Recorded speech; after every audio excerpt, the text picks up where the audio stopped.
दिवाली या धनतेरस के मौके पर ज्यादातर ज्वेलर्स न सिर्फ सोने और डायमंड ज्वेलरी पर डिस्काउंट देते हैं बल्कि मेकिंग चार्ज पर भी छूट देते हैं। अब इससे ग्राहकों के लिए कम दाम में ज्वेलरी खरीदने का एक शानदार मौका भी मिलता है। अब ऐसे में सोना खरीदने से पहले उस पर लगने वाले चार्ज के बारे में जरूरी जानकारी जान लेनी चाहिए। तो चलिए आज के इस वीडियो में जानते हैं फटाफट से कि मेकिंग चार्ज क्या होता है और ज्वेलर्स गोल्ड ज्वेलरी पर मार्किंग चार्ज को कैसे कैलकुलेट करते हैं। दिवाली और खासकर धनतेरस से पहले भारत में सोने की डिमांड काफी बढ़ गई है। अब इन मौके पर भारी संख्या में लोग सोने की ज्वेलरी और अन्य प्रकार के आभूषण खरीदते हैं। दिवाली या धनतेरस के मौके पर ज्यादातर ज्वेलर्स न सिर्फ सोने और डायमंड ज्वेलरी पर डिस्काउंट देते हैं बल्कि मेकिंग चार्ज पर भी छूट देते हैं। अब इससे ग्राहकों के लिए कम दाम में ज्वेलरी खरीदने का एक मौका शानदार होता है। हालांकि ज्वेलरी खरीदते समय कई बार आपको अलग अलग ज्वेलर्स के पास एक ही प्रोडक्ट के अलग अलग दाम दिखाई पड़ते हैं। अब ऐसे में इसे समझना बहुत जरूरी हो जाता है, अन्यथा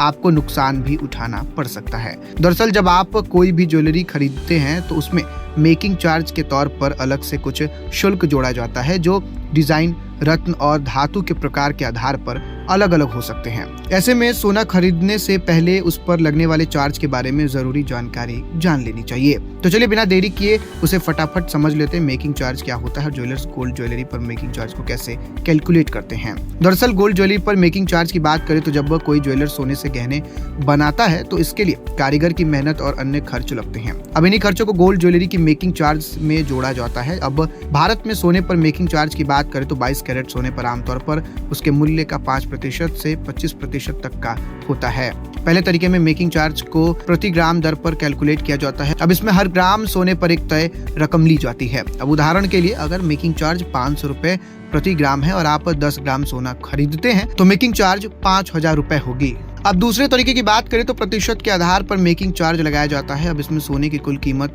का एक तय प्रतिशत मेकिंग चार्ज के रूप में जोड़ा जाता है। जैसे अगर आप 7 लाख रुपए की ज्वेलरी खरीदते हैं और मेकिंग चार्ज 10% है तो आपका 70,000 रुपए अतिरिक्त देना होगा। अब इसके अलावा देश में सोने की ज्वेलरी पर वेस्टेज चार्ज भी जोड़ा जाता है। ज्वेलरी बनाने के दौरान मामूली तौर पर सोने का जो नुकसान होता है उसकी भरपाई के लिए वेस्टेज शुल्क के तौर पर ग्राहक से वसूला जाता है। अब यह वेस्टेज शुल्क आमतौर पर 5% से 7% तक होता है, लेकिन गहनों के डिजाइन के आधार पर यह 10% से भी अधिक हो सकता है। तो अब आप जब भी ज्वेलरी खरीदने जाएं तो इस बात का खास ध्यान रखें कि आपके ज्वेलरी पर दुकानदार कितना मेकिंग चार्ज और वेस्टेज चार्ज वसूल रहा है। यदि आप इस तरह के इंफॉर्मेटिव वीडियो देखना पसंद करते हैं और यह वीडियो आपको अच्छा लगा हो तो कमेंट बॉक्स में अपनी राय जरूर लिखें और इसे आगे जरूर शेयर करें। हम आप तक ऐसे ही वीडियो पहुंचाते रहेंगे। तब तक गुड रिटर्न्स के साथ बने रहें।